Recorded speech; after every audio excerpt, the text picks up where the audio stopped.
Nós vamos dar continuidade, então, à nossa série dos 10 mandamentos. Nós vamos para o 4º mandamento. Vamos encerrar, então, a primeira tábua da lei. Não sei se vocês viram o post que a gente colocou lá no nosso Instagram, falando que os 10 mandamentos são divididos em 2 tábuas. A primeira tábua são os 4 primeiros mandamentos. Eles falam a respeito da nossa relação com Deus, a nossa relação vertical. E os outros 6 mandamentos que são na outra tábua são a respeito da nossa relação com o nosso próximo. Então hoje nós vamos falar sobre o 4º mandamento. Nós vamos falar sobre, talvez, o polêmico, controverso Dia do Senhor.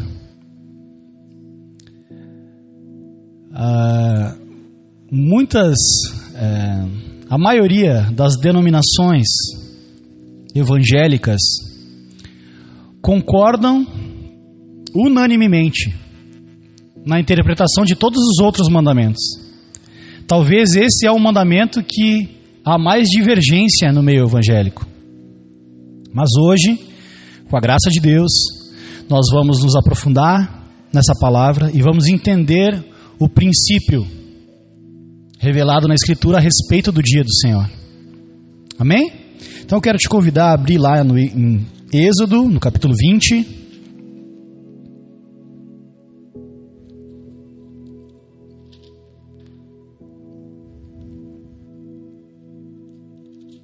Êxodo 20, a partir do versículo 8. Queria convidar os irmãos em pé para a gente fazer a leitura da palavra de Deus, a santa palavra de Deus.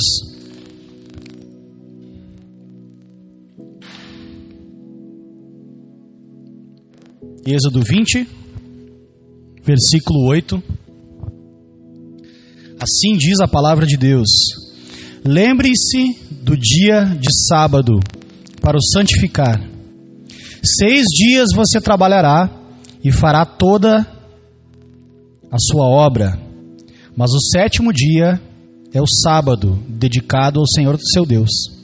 Não faça nenhum trabalho nesse dia, nem você, nem o seu filho, nem a sua filha, nem o seu servo, nem a sua serva, nem o seu animal, nem o estrangeiro das suas portas para dentro. Porque em 6 dias o Senhor fez os céus e a terra, o mar e tudo que neles há, e ao 7º descansou. Por isso o Senhor abençoou o dia de sábado e o santificou. Podeis assentar.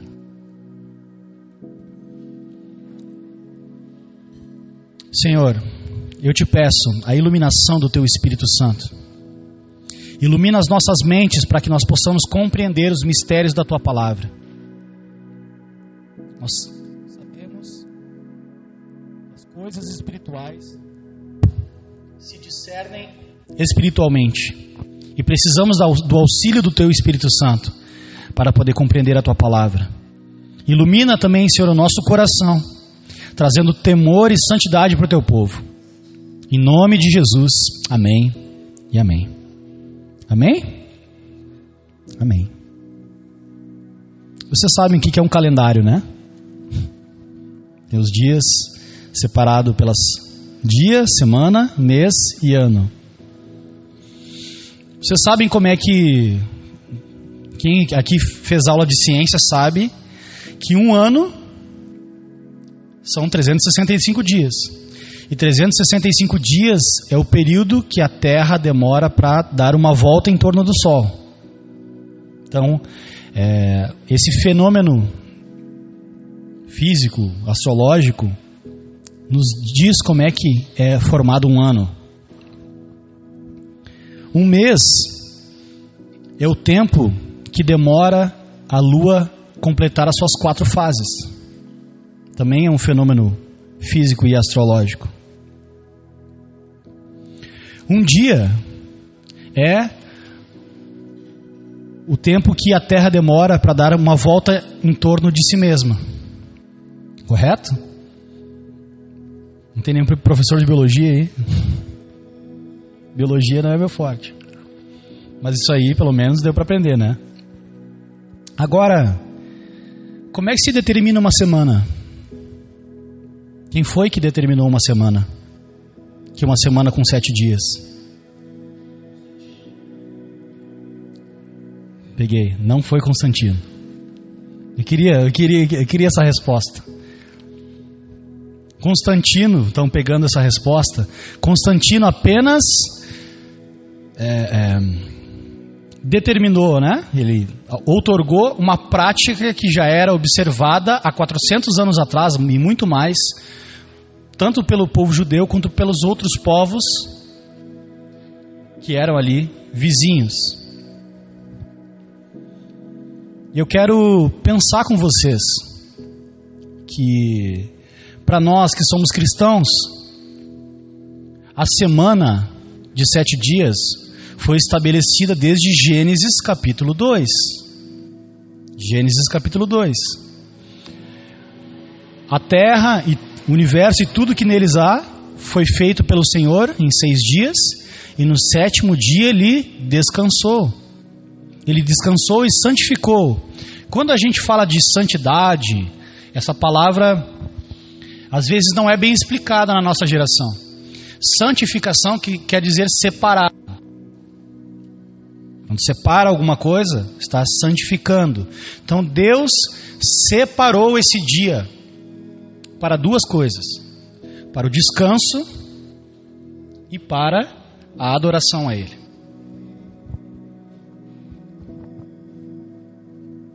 Só que então lá, no ano de 321 depois de Cristo, Constantino então oficializou essa semana de 6 dias.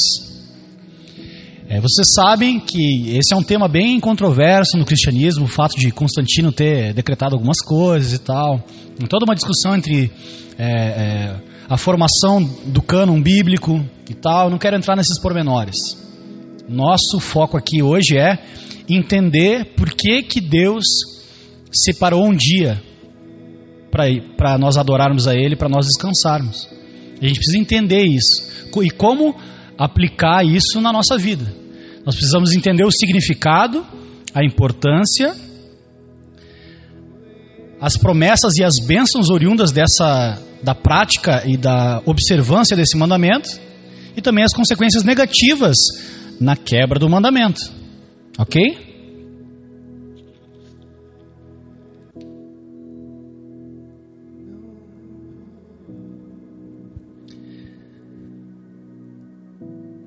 Olha que interessante, voltando para o texto de Gênesis, esse é o único versículo e a única passagem que começa com a expressão lembra-te. Lembra-te. Por que lembra-te?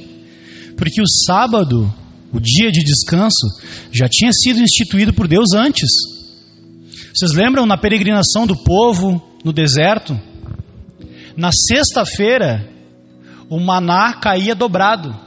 A porção do maná caía dobrado, justamente para que o povo não precisasse trabalhar para recolher o maná para poder fazer o alimento. Então, Deus já tinha primado por esse princípio antes da lei.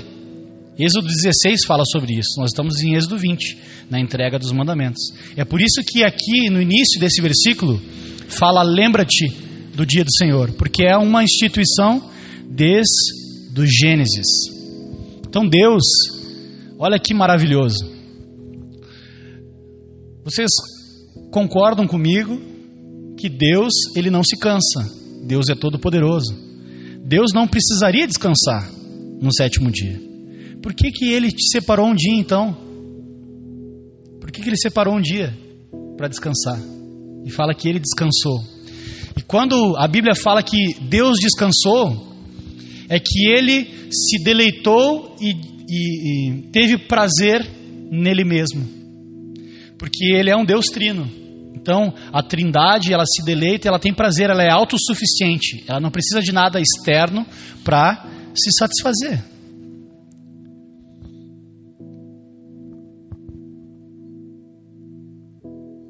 Então, esse mandamento, ele aparece 11 vezes no Pentateuco, que são os primeiros 5 livros da Bíblia. Ele aparece mais de 100 vezes no Antigo Testamento. Ele é o mandamento mais citado no Antigo Testamento.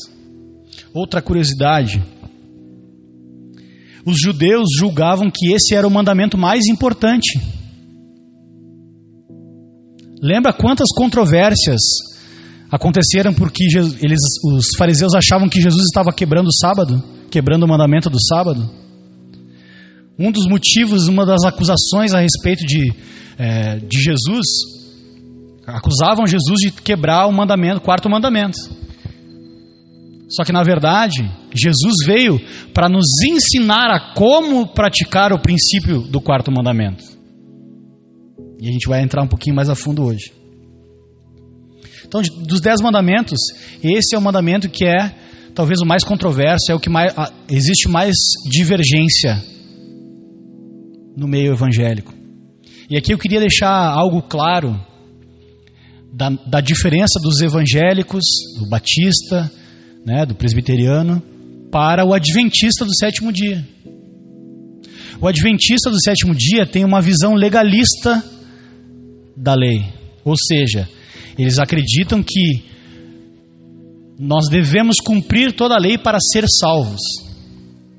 Só que a gente lendo o Novo Testamento inteiro, a gente vai descobrir que ninguém pode ser salvo por meio da lei. Nem os patriarcas, nem os profetas, nem Moisés foram salvos por meio da lei. A lei tem uma função de revelar a nossa pecaminosidade e a nossa necessidade de um Salvador. Só teve um, que é o justo, que cumpriu toda a lei. E esse é Jesus. Esse é Jesus. Isso não quer dizer que nós não precisamos mais cumprir a lei, mas quer dizer que nós não somos salvos por meio da lei, porque ninguém é salvo por meio da lei. Vamos em frente. Então, alguns defendem que é necessário guardar literalmente o sétimo dia.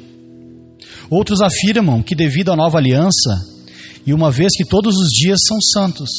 Você já ouviu isso, né? Não precisa mais guardar o dia do Senhor, porque todos os dias, Deus santificou todos os dias igualmente. É engraçado que todas as pessoas que falam isso, geralmente são as pessoas que não dão importância para o dia do Senhor. Não, todos os dias são santos. Mas será que ela dá a reverência e a importância do dia do Senhor em todos os 7 dias da semana dela? Ou isso é só um argumento para não ter que guardar o dia do Senhor? Há de se pensar. E também entre os que creem no dia do Senhor, que ele se tornou o domingo por causa da ressurreição, e nós vamos chegar nesse ponto. De fato, é cada vez mais comum crentes desfrutarem do domingo de um modo muito semelhante aos não convertidos.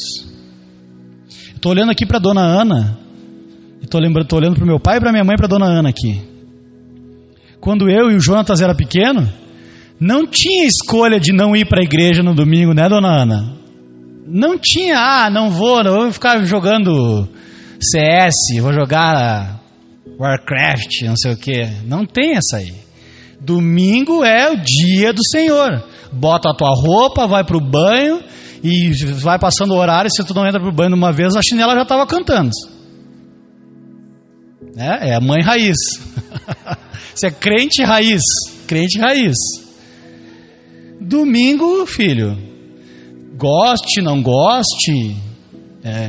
Eu conto que eu me desviei depois dos 18, porque até os 18 não tinha escolha. Eu morava na casa do meu pai, domingo vai na igreja, gostou, não gostou, vai sem gostar.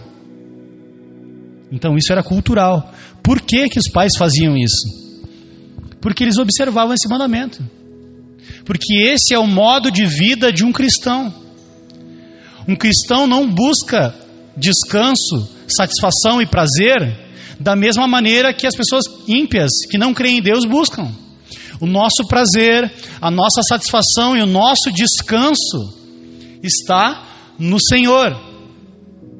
É bonito falar isso, mas como é que nós demonstramos isso de maneira prática? Santificando esse dia. Esse dia deveria ser um dia de alegria e de comunhão.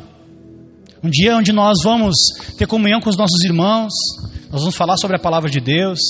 Ô, saudade daquele culto de manhã, né, dona Ana? Culto de domingo de manhã.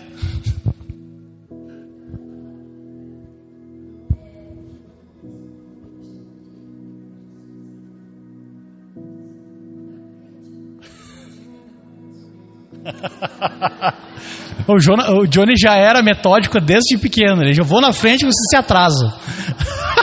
Mas desde pequeno isso aí, então.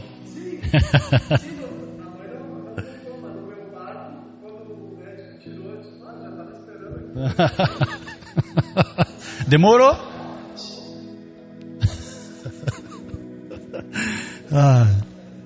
Vamos lá, então. Então, olha só. Eu olhei aqui para a palavra de Deus. A gente fala, então, os 10 mandamentos é o código moral de Deus.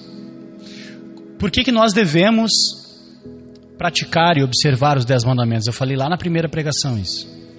Porque a lei de Deus revela o caráter de Deus. Como é que deve ser o povo de Deus? Né? Eu virei cristão e agora? O que é que eu tenho que fazer? Princípio básico, IBD lá da Batista, vamos lá aprender os 10 mandamentos. Eu fiz uma pergunta aqui, dona Ana, para o pessoal, se eles já tinham visto uma série de pregações dos 10 mandamentos e ninguém tinha levantado a mão. Então olha que decadência no ensino dos púlpitos das igrejas hoje em dia. Que decadência. Esse é o básico do básico do básico. E a gente, muitas vezes, menospreza a importância disso. Menospreza a importância desses fundamentos da fé cristã. Então, eu tenho certeza que se a gente perguntar aqui, muitos aqui vão falar que esse seria, na sua cabeça, na sua lista, o mandamento menos importante, o mais esquecido. O mais esquecido de todos. Então, a gente olhou para a palavra de Deus, viu a importância e o desejo de Deus de que nós separemos esse dia. E eu quero olhar para a história da igreja, para ver como os cristãos viam o dia do Senhor. Eu peguei aqui 2 artigos de 2 confissões de fé histórica, para a gente ver como os cristãos, eles levavam a sério o dia do Senhor. Então, lá na confissão de fé de Westminster diz o seguinte: Deus designou de modo particular um dia em 7, a fim de ser santificado para Ele. Desde a criação do mundo até a ressurreição, foi o último dia da semana. E desde a ressurreição de Cristo, foi mudado para o primeiro dia da semana, o qual nas Escrituras é chamado do dia do Senhor. E de continuar assim até o final do mundo, como o Shabá cristão. O Shabá, essa palavra que a gente traduzido para o português seria sábado, significa nada mais, nada menos do que descanso. É o dia do descanso. Então, quando nós, povo de Deus, nós praticamos e observamos o sábado, o Shabá, não o sábado o dia, mas o princípio do Shabá, que é do descanso, nós estamos manifestando a nossa fé em Deus, de que nós temos um Deus provedor que não nos deixa desamparados, assim como Ele sustentou o povo lá no deserto, e Ele mandava a porção dobrada do maná no dia anterior do sábado. Nós podemos descansar em Deus, porque o nosso Deus é o Deus da provisão. Ou seja, não praticar o Shabá, o descanso, e tentar trabalhar e se matar de trabalhar para conseguir R$50 a mais no teu orçamento, R$200 a mais no teu orçamento, é sinal de incredulidade. Incredulidade. Então, o próprio dia de vir à igreja é uma manifestação de fé. Várias vezes eu já falei aqui, hoje você saiu da sua casa, tem pessoa que veio de longe, veio de Tramandaí, né, um pouquinho mais, não tão longe, mas é longe também, São Leopoldo, e assim mais para perto.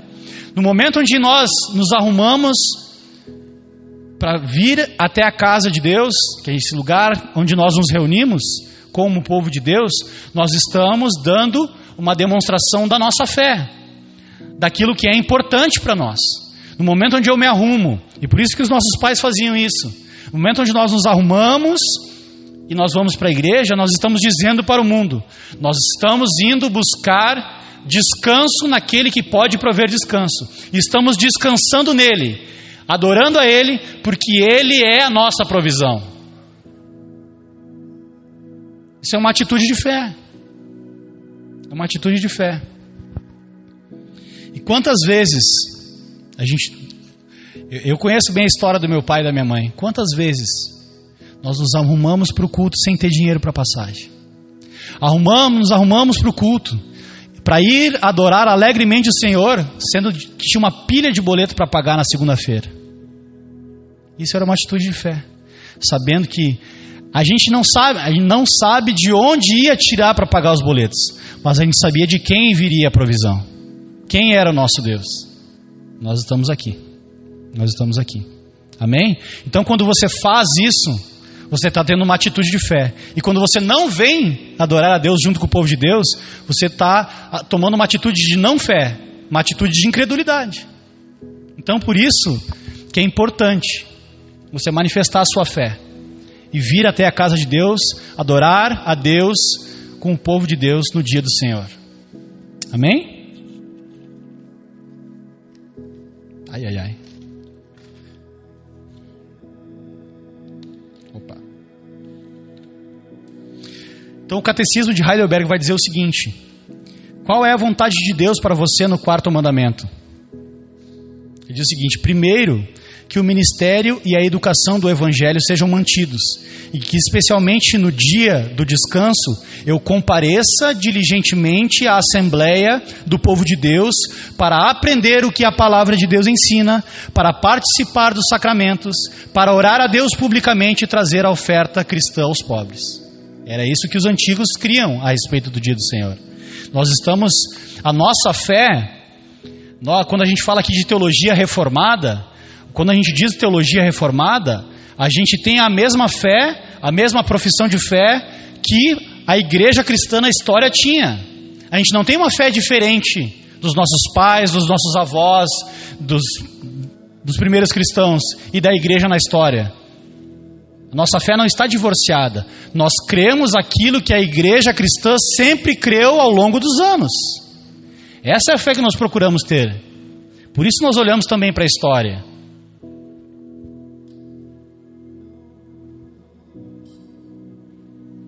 Eu sei que esse mandamento, ele é um pouco confuso.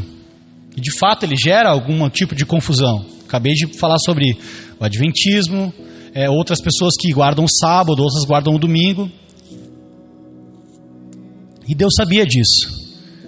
Tanto que esse mandamento é o que tem maior explicação. Vamos ler novamente. 4 versículos. Lembra-se do dia de sábado para o santificar. 6 dias você trabalhará e fará toda a sua obra. Mas o 7º dia é o sábado dedicado ao Senhor seu Deus. Não faça nenhum trabalho nesse dia, nem você, nem o seu filho, nem a sua filha, nem o seu servo. Está dando toda uma descrição daquilo que pode, daquilo que deve, daquilo que não deve ser feito nesse dia. Por quê? Porque Deus sabia que isso ia dar problema lá na frente.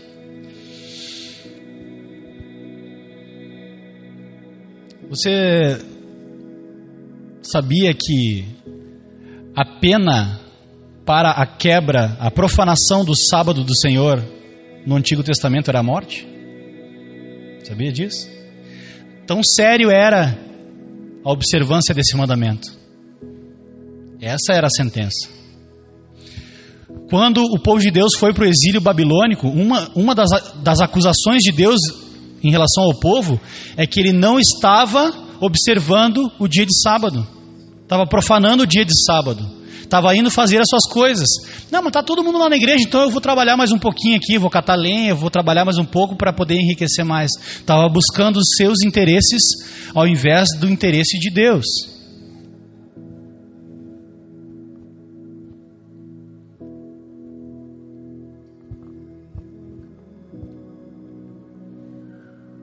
No momento onde é professada uma doutrina em direção aos nossos corações que são rebeldes contra Deus, o choque é inevitável. A verdade é que todos nós desejamos um dia de folga na semana do nosso trabalho. A única coisa que nós não desejamos é ter que santificar ele para Deus. A gente quer o dia de folga para nós, ir para a praia, né? Ver o Grenalzinho, jogo do Brasil. A gente não quer santificar, a gente quer não observar o dia do Senhor é uma manifestação do nosso egoísmo. Eu vou fazer aquilo que eu quiser, eu vou buscar descanso, prazer e deleite onde eu acho melhor, não aonde Deus disse que o descanso está. Então olha que sério, olha que sério. Eu não sei se vocês já tiveram essa experiência. Sabe aquele dia de preguiça que tu fala assim, não, hoje eu não vou fazer nada, hoje eu não vou nem ir na igreja, eu vou ficar aqui vendo, maratonar How I Met Your Mother, vou maratonar o Netflix, vou zerar o Netflix aqui da série que eu gosto. E esse dia que era para ser um dia de descanso, na segunda-feira tu acorda com dor de cabeça, com mau humor, por quê? Cansado ainda, reclamando, não consegui nem descansar, sendo que ficou deitado, porque você não foi buscar o descanso no lugar correto. O descanso é uma dádiva divina. É uma dádiva divina. Então é por isso que muitas vezes, inconscientemente, você vem aqui na igreja, você canta, né, você se desloca, vem de longe, mas você sai daqui renovado. Você sai daqui pronto para começar a semana, pronto para enfrentar qualquer desafio. A sua fé é renovada, a sua força espiritual e física é renovada, porque há sim uma promessa de Deus quando você vem à casa de Deus adorar com o povo de Deus. Deus ordena a sua bênção no meio do seu povo. Só que a gente faz que não lembra desse tipo de versículo. A gente esquece desse tipo de mensagem. Essa é a verdade. Ou a gente, uma palavra atual, né, relativiza a palavra de Deus. Mas a palavra de Deus continua sendo verdade mesmo que nós tentemos relativizar. Aquilo que Deus disse é a verdade absoluta de Deus. Deus é absoluto. Ele é que tem a verdade absoluta nos seus lábios. Nós precisamos apenas crer e depositar a nossa confiança nele e em sua palavra. Então no Shabá, no Sabá, nós vemos a graça de Deus. Vocês lembram que o povo era escravo no Egito? Não tinha dia de folga, era chicote e trabalho. Então aqui Deus manifesta mais uma vez a sua graça, que desde antes da escravidão no Egito, Deus já tinha separado um dia para que o ser humano descansasse e se relacionasse plenamente com Deus.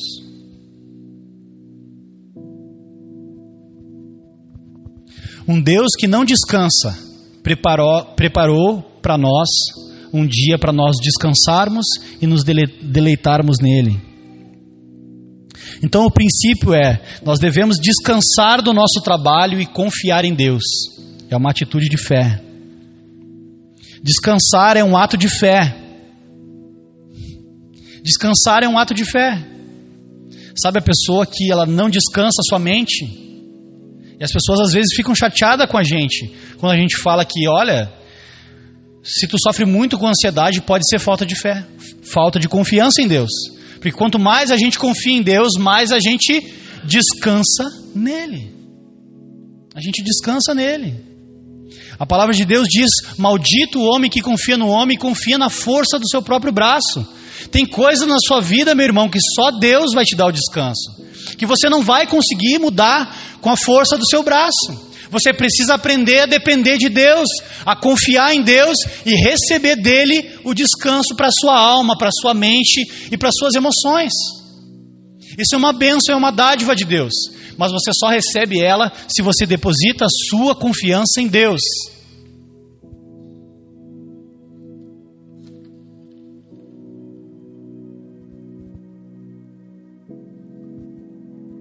Então eu adoro a Deus porque eu confio o suficiente para descansar nele.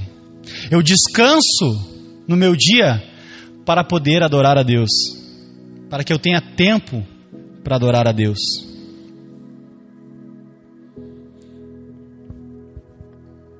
Agora, quando a gente fala sobre se deleitar em Deus, o que é se deleitar em Deus? Mais uma vez o catecismo. O fim principal do homem é glorificar a Deus e gozá-lo e deleitar-se nele para sempre. Se deleitar nele é decidir que a sua alegria e a sua esperança não terão como base nada, absolutamente nada, que possa ser tirado de você. Então, o que na nossa vida não pode ser tirado de nós? A minha filha pode ser tirada de mim. A minha esposa pode ser tirada de mim, pode ser ceifada. Os meus bens podem ser roubados pelo ladrão. Eu posso perder os meus bens. A minha saúde pode ser, momentos se perdem. Momentos são só momentos. A única coisa, meu irmão, que não pode ser tirada de ti é o próprio Senhor. Isso é deleitar-se nele. É colocar a sua alegria, a sua esperança, a sua razão de viver, única e exclusivamente no Senhor.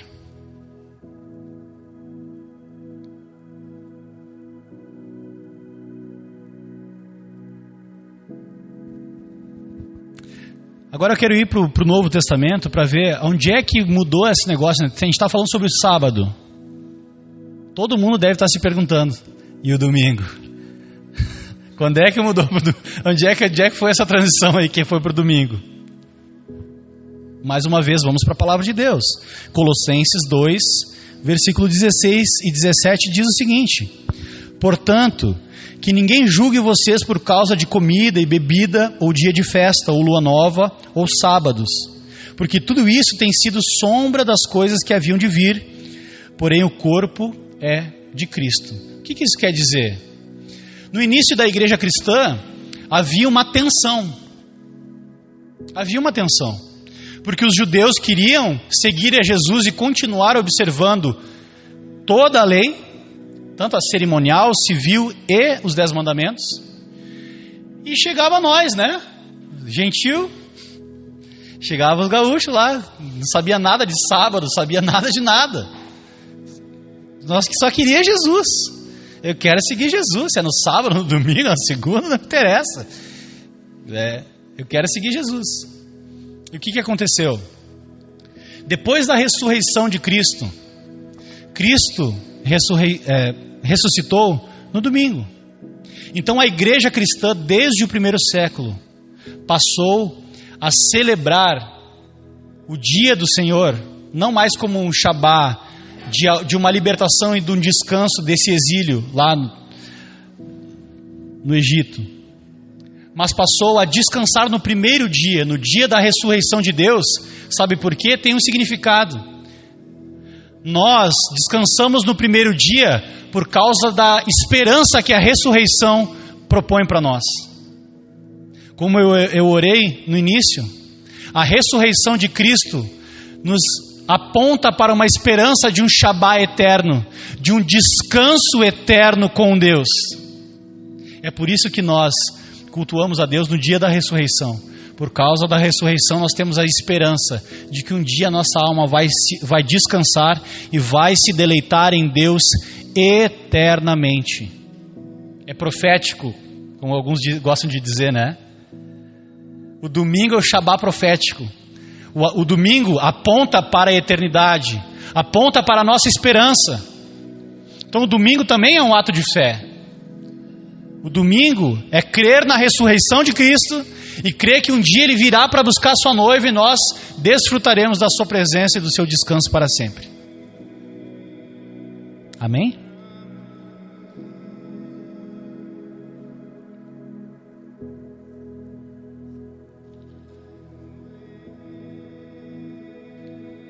Um comentarista chamado Warfield disse o seguinte: Cristo levou o Shabá à sepultura, e da sepultura Ele trouxe com Ele o dia do Senhor na manhã da ressurreição.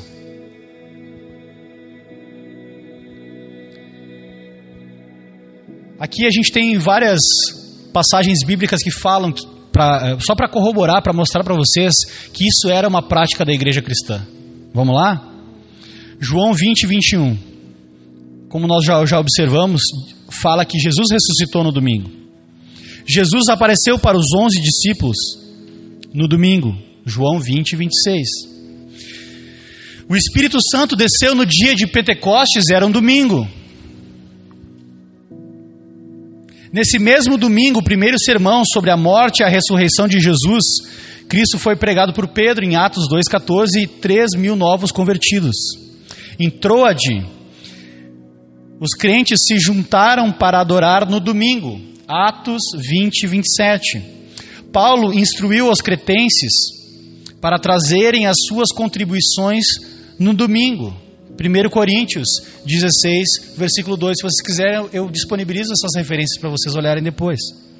Jesus apareceu para João na ilha de Patmos, em Apocalipse 1:10, em um domingo.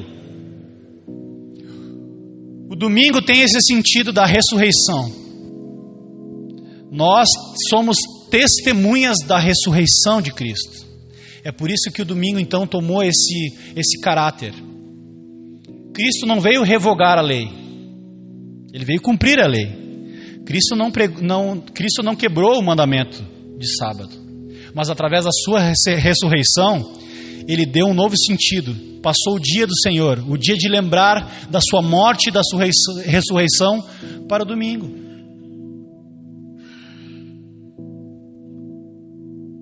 Vocês lembram lá em 1 Coríntios também, capítulo 11, que a gente sempre fala na ceia? Façam isso em memória de mim, né?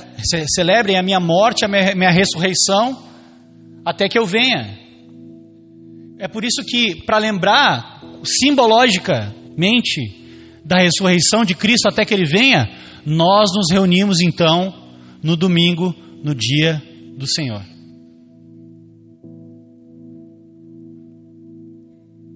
Então, mostrei aqui algumas passagens que falam que a igreja se reunia no domingo. História. Os escritos da igreja primitiva, desde a epístola de Barnabé em 100 depois de Cristo até o historiador Eusébio 324 depois de Cristo, confirmam que a igreja cristã, inicialmente formada por judeus e gentios, guardavam conjuntamente o sábado e o domingo. E essa prática gradativamente foi mudando para a guarda do domingo, na medida em que entendia que esse dia era o dia de descanso apropriado em substituição ao sábado. Então o domingo não foi estabelecido pelo imperador Constantino, não foi Constantino que obrigou a igreja a se reunir no domingo. Ele apenas assinou porque já era a prática da igreja.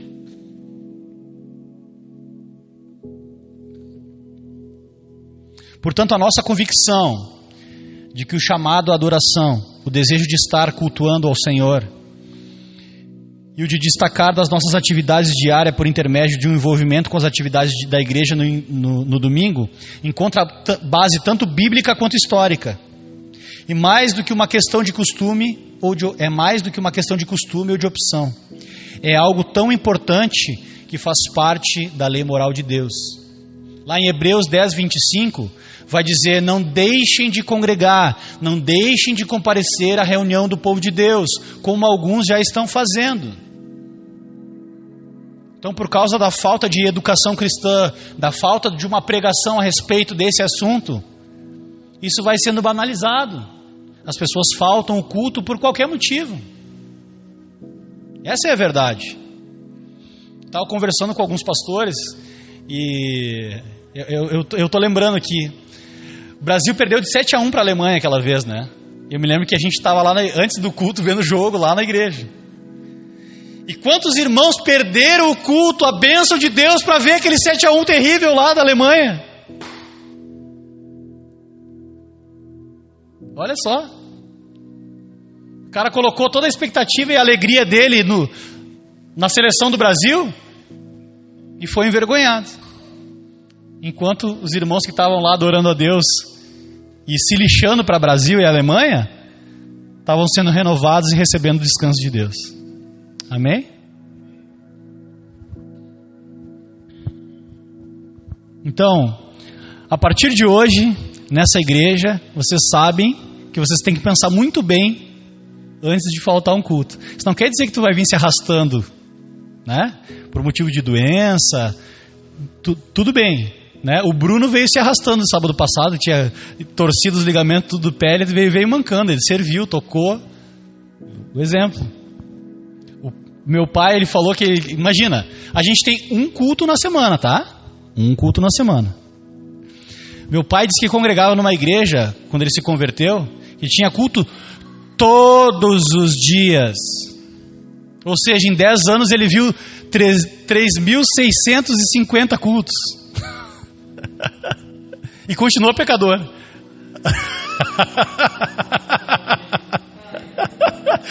Mas não quebrou o dia do Senhor, pelo menos. Pelo menos esse. Os outros 10 foram para o espaço. Pelo menos esse.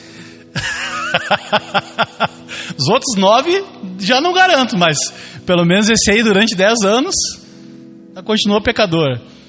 A gente não deixa de ser pecador. Só que a lei de Deus vai nos santificando.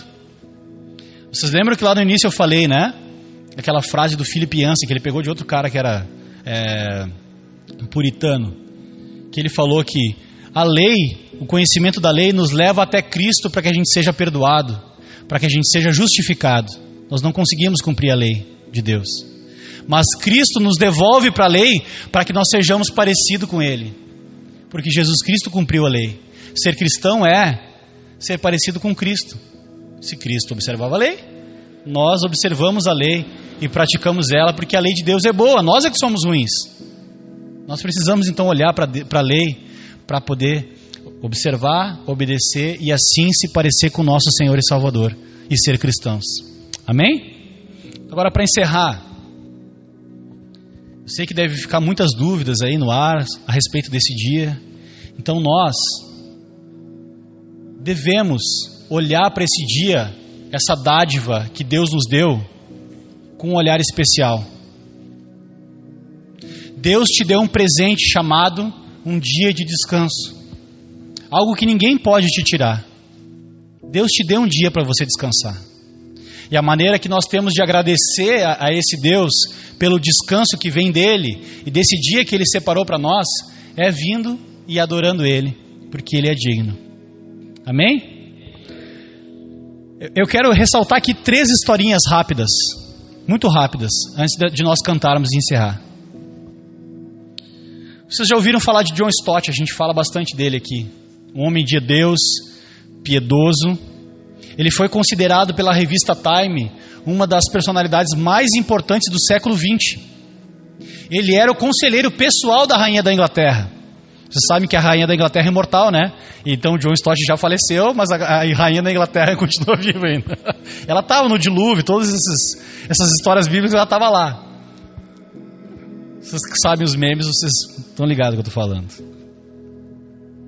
Mas o John Stott, uma vez ele foi perguntado numa entrevista qual era o motivo, a razão de ele ser tão próspero no ministério dele, na sua intelectualidade, de ter escrito tantos livros, de ter abençoado tantas pessoas com o seu ministério, ter aconselhado a rainha da Inglaterra, ter sido tão influente positivamente na história da humanidade no século XX. Sabe qual foi a resposta dele? Deus me abençoou porque eu nunca negligenciei o dia do Senhor. O motivo pelo qual ele se sentia abençoado é porque ele não tinha negligenciado o dia do Senhor. Um senhor já de 80 e poucos anos. Às vezes eu venho pregar aqui nessa igreja, na IBPV, e eu vejo uma senhora que tem dificuldade de caminhar, e vem caminhando, vem literalmente se arrastando. E ela vem todo domingo adorar a Deus. Porque nós podemos dar qualquer desculpa para não adorar a Deus no dia dele? Vocês já viram aquele filme Até o Último Homem, né? Esse filme é alguém que observa o dia do Senhor. Deus abençoou aquele rapaz, preservou a vida daquele rapaz e salvou muitos outros. E olha que interessante, o testemunho desse rapaz aponta para um Salvador. Ele salvou dizem, né, entre 50 e 100 pessoas no cume daquele monte, na Segunda Guerra Mundial. E Deus, Salvador, abençoou ele para que ele salvasse e representasse o Deus Salvador aqui na terra.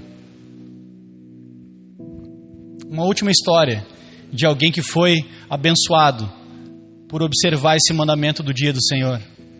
Na Olimpíada de 1924, um rapaz chamado Eric Liddell. Ele era maratonista, não, ele corria tipo o Usain Bolt, 100 metros, né? O Bolt é 50, né? 100 metros. A especialidade dele era correr os 100 metros rasos na Olimpíada de 1924. Sabe o que aconteceu? Ele tinha passado na eliminatória. Isso tem um filme chamado Carruagens de Fogo. Um filme antigo, ganhou o Oscar de melhor filme. 1980 e poucos. Esse cara era um presbiteriano, calvinista, piedoso.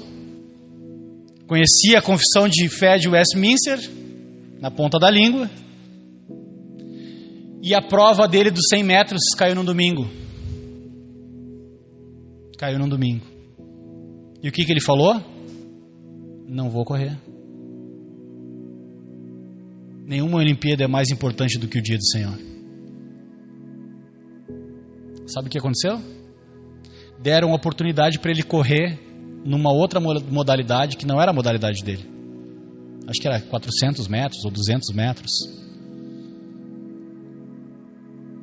E ele aceitou essa oportunidade de correr, porque alguém tinha desistido, não sei exatamente os detalhes. Mas ele deixou de correr na modalidade dele para obedecer o dia do Senhor. E ele correu nessa outra modalidade que não era a especialidade dele. Sabe o que aconteceu? Ele tirou a medalha de ouro. E ele bateu o recorde mundial. E o motivo disso e tem um outro detalhe. Lá na plateia, quando ele ia correr, uma pessoa foi usada por Deus para levar uma palavra para ele. Isso aparece no filme. Entregaram um bilhete para ele com o dizer lá de 1 Samuel, que fala: eu honro aqueles que me honram. Alguém entregou essa palavra para ele: eu honro aqueles que me honram. E ele dobrou aquele papelzinho e botou na meia. E ele correu, tirou a medalha de ouro e bateu o recorde. E aí foi aquele fuzuê. Só que um dia antes, no domingo, a imprensa zombava dele. Ridículo! Vai perder as Olimpíadas. Se preparou a vida inteira para correr e para ganhar a medalha de ouro e ser louvado pelos homens, e agora, por causa desse teu Deus, tu vai perder a oportunidade. No dia seguinte, ele recebeu essa palavra da parte de Deus: eu honro aqueles que me honram. E ele tirou a medalha de ouro. E aí a imprensa foi atrás dele no outro dia para entrevistar ele. Sabe o que tinha acontecido? Por causa dessa experiência poderosa com Deus, ele tinha embarcado no navio e tinha ido ser missionário na China. Ele abandonou o esporte. Olha que história. Alguém temente a Deus, piedoso. Olha a importância. Olha que história inspiradora nós temos. Eu espero de todo o coração que na semana que vem a gente possa se encontrar aqui. E que nessa semana você fique pensando a respeito disso que eu falei, das histórias que eu contei, da palavra de Deus te chamando a observar o dia do Senhor, a lembrar do dia do Senhor, que o dia do Senhor é uma dádiva e um descanso para ti, que o Deus planejou e te deu de presente um dia de descanso e um dia de adoração a Ele. Amém? Amém. Senhor, a Tua palavra foi pregada, Senhor. Nós recebemos a Tua palavra com o coração aberto. Obrigado pela Tua correção. Obrigado pela Tua instrução, Senhor.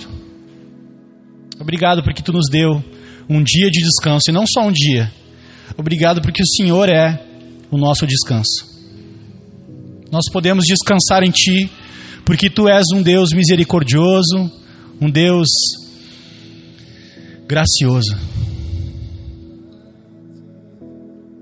Obrigado porque nós podemos descansar em Ti, Senhor. Em nome de Jesus. Amém. Amém?